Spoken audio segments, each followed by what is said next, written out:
there, toy people. I'm here at ShyTag with Joe Barron, founder of Gray Matters Games, a company that designs and publishes games that are now available in stores worldwide, 4,000 stores. Welcome to the show, Thank Joe. you for having me. I'm glad that you're great. here. And we were already talking before we started rolling. I've learned a lot. We're going to try to reiterate some of that greatness. Not all of it, no. We'll reiterate all of it. But I first want to start out and say, did you always know you wanted to work in the games or toy industry?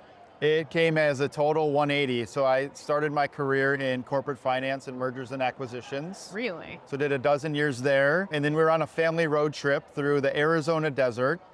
And the two most competitive people I know, my wife and my mother, said, entertain us. So I came up with this kind of idea of like a name that tune betting style trivia game that we played in the car for about an hour. And they're like, this is amazing, you should make it a game. And so I started prototyping it, played it with friends, and eventually we decided to kickstart the game. It was successful. What was it called? You Betcha. Oh, You Betcha. I feel like I've seen that. Yeah, so it's over at the table. And yeah, since then, that was 5 years ago, we've launched 8 games. Wow. Yeah. Is this what you do full-time now? It's my full-time job now. When did you turn full-time? Tell me about that transition. Yeah, so while I was working on You Betcha, I still spent a year in corporate, so there's that steady paycheck, benefits, all that stuff. Once we, launched You Betcha on Kickstarter, it was successful, and then we had to start fulfilling. I left my job and just went all in on Gray Matters How big games. was that Kickstarter? It was pretty modest. I think it was like between 15 and 20,000. You were bold. You were like, yeah, this is enough. I'm gonna quit this whole finance thing. Yeah. What is that? I have a great wife that has supported us through this whole thing. Yeah. And, it takes a while for it to grow and pay off where it can be financially stable. Yeah. But now I feel like we're over the hump. We got through COVID and now we're in really good shape as a company. What was one of the biggest lessons you learned coming through COVID as a company? I think just being really resilient and making sure that all the relationships that you have are good, because when things go bad, people can get nasty about things. Yeah. We always took the high road on things where people had challenges, try to help out toy stores, game stores that were challenged. We gave games away for free in some cases to help them out through some of the financial issues that they were having. So I see that, that we made those good relationships, we kept them through COVID, and now they're just stronger than ever. Oh, that's amazing. Yeah. Yeah, okay. So it's not just about networking and nurturing relationships in good times, but bad times. So that's Exactly. that's a great lesson. That's right. And today, you said 8 years in? No, 5 years. 5 years. We're 5 years in. 5 years, 8 games. 5 years, 8 games. Yes. So we're 5 years in, and you brought today the root beer float game. Yes. Okay, this is an inventor product. Yes. So this is a game that was created actually by 2 local Chicago inventors, Brady Peterson and Tim Swindle. Cool. So we love the game, the packaging. It's our first real family game for ages 8+. What do you do? How do you play this? Yeah, so when you open this up, there's ice cream ball, which is a giant ping pong ball. Yeah. Straws, cherries, and then the can. And you use all of those components to do all these sorts of like minute to win it challenges to get all 4 ingredients of your root beer float. Okay, give me an example of one of the challenges. Okay, so let's say we do a co-op challenge together. Okay. You grab a cherry, you have to volleyball serve the cherry off the wall, and then I have to catch it in the can. Right.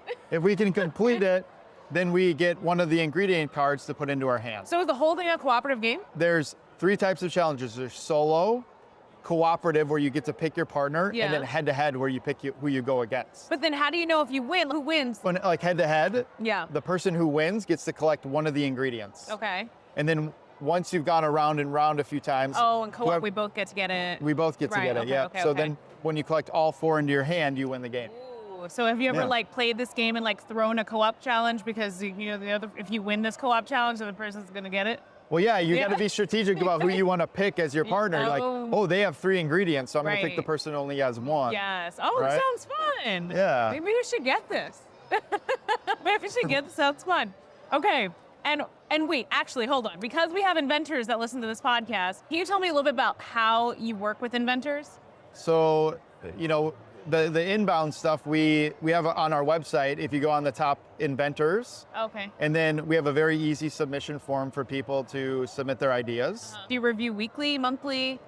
I'm the only employee, so I review them as they come in. Yeah. But I'm very, I'm quick to know, whether it's a fit for Gray Matters games. What is the style of Gray Matters games? If an inventor wants to invent something for you, what should they focus on?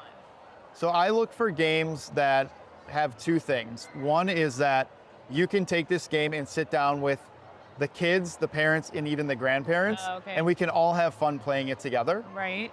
The second thing is I look for like a marketability angle, that there's a trend going around that fits that well. So if you think of like challenge, there's like on TikTok all different Yes. challenges. Yeah. If you think of like word wipeout, Wordle, like word games this year. Yes, So you try to come out with something that's gonna have already some traction that we can then kind of glom onto and really do well with. So that is a thing that I feel like a lot of new inventors and entrepreneurs sometimes struggle with. Like they have their amazing idea they want to drive home, but they don't want to spend time thinking about how it fits into what's trending in society right now. Yes. But when you're small and you're starting out, like sometimes that's what you have to do to get a leg up. You're competing with all these major game and toy companies. You need something as an edge. So bringing that point up, you mentioned you're part of an incubator. Yep. So what does your incubator do for you? So it provides all the resources that you need in order to really boost your business.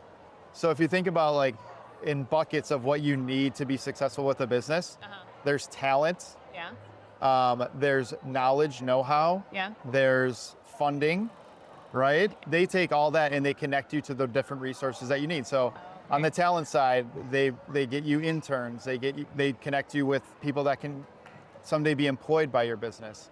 On the funding side, we've built this huge community of angel and VC investors that invest in small businesses. And then on the know-how side, we do all sorts of workshops like accounting, and tax, product development, all that stuff. So they're gaining that knowledge, and we bring in mentors as well that can, like yourself, a mentor, right? Okay, I'm not a part of this incubator, though I might be after this. But I do have like a group of women who have similar educational businesses like I do. And we're constantly sharing funding opportunities. The reason I have the interns coming into my business that I do is because my friend was like, you got to apply for these interns, state pays for them. Right. You know, and we're just sharing all those ideas. So it's really important to have that support. I think it's important that when you have an idea to start a business, to think about the smartest way that you can start it, right? Yes. And maybe an incubator as opposed to trying to do everything yourself is a smart way.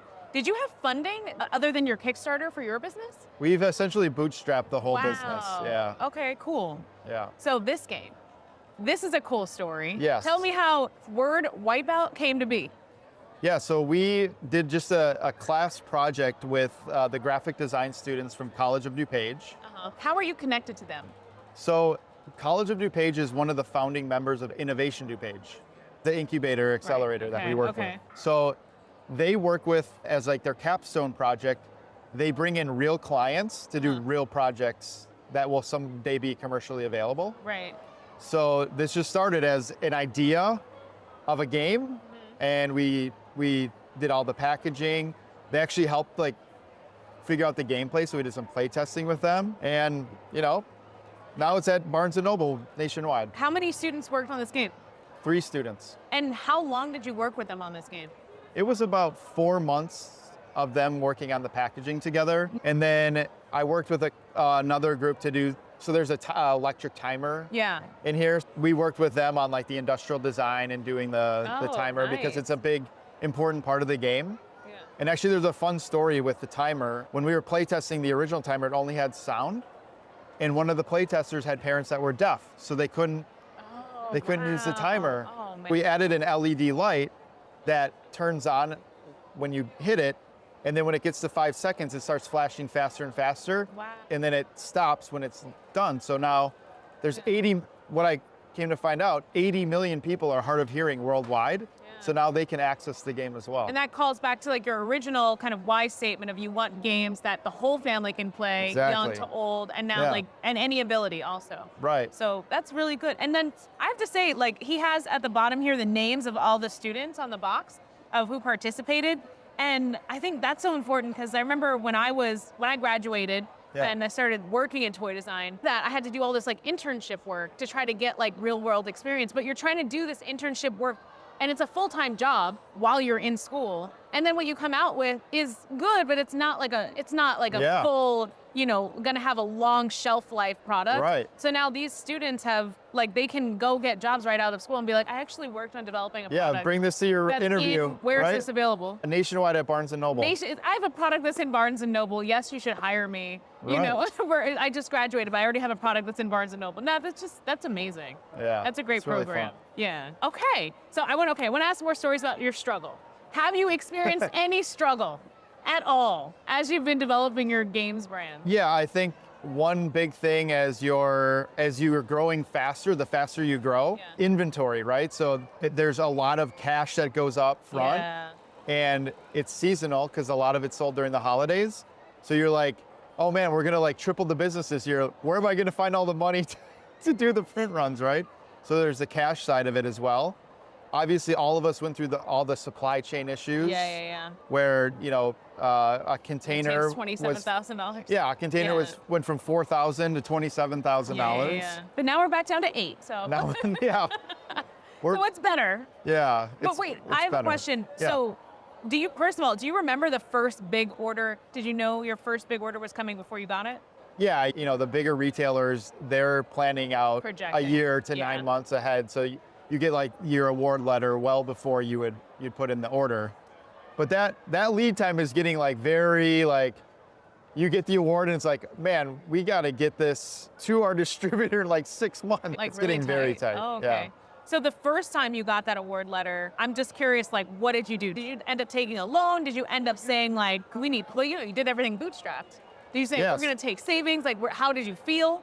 I want to know. Yeah, it's like, all right, like you're doing it and you're like, pray the money comes back like in 9 months. Like it's going on. Months? Yeah, right. I mean, you figure out different ways to you can take loans against your IRA, loans against your 401k that you can pay back. And it's difficult because when you're first starting out, there's no that like bank financing.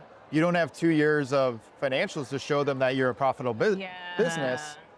So now we're to the point where we can go and get a line of credit and have and ease some of that financial stress. I find it's even hard to get a grant because some grants are like, can you show proof of your business being a business for a certain amount of time? Yeah, it's time consuming to fill out the grants. Yeah. What I'm filling out for like minority businesses, literally, it's like 35 documents on the last question. There were like 30 questions. The last question, they're like 35 documents, and some of them have to be notarized. I'm like, oh my goodness. What? Okay, so I want to wrap up and give you my final questions for today. Number one, what toy blew your mind as a kid? Toy blew my mind as a kid. Ooh, I think the one early on was the Furby, just because like you could interact with it. Yeah. Really? I thought they were so creepy. It creeped me out. They are creepy, but it was something that you could like interact with and But I agree. Now I look back, it's like that's a little creep factor. Do you plan to expand into anything other than games? I think that we'll stick into games. I have a passion around Alzheimer's because both my grandparents passed away from Alzheimer's. Sorry. So we actually donate a meaningful portion of our profits to the Alzheimer's that's really nice. Association. Yeah. So I think we'll look into going into lines that have games that can help people with Alzheimer's or that are neuro-diverse or mental health. I just see games can really help that and bring people together. And even like if it doesn't help your mental side, but going in and with an Alzheimer's patient, like let's find a way to interact with them versus like sitting there and like, what do we do with grandma, right? Yeah. Versus like, here's a game where you can just find a way to have an interaction with them. Oh, that's really nice. Yeah. Oh, my grandfather struggled with that too. He kept calling me my mom and stuff, and you don't know what to do. Like, yeah, it's me. And it's like, let's just have fun. Let's like, come up like with music. Like a lot of them, like they'll remember music from the 40s but they don't even remember your name, right? That's a great idea. How do you bring back out some of those memories from them? I'm excited to hear how that goes for you. That sounds like a great idea. And where can people buy 4,000 stores worldwide, right? Yeah, worldwide. And where else can they buy them? Name some stores, websites.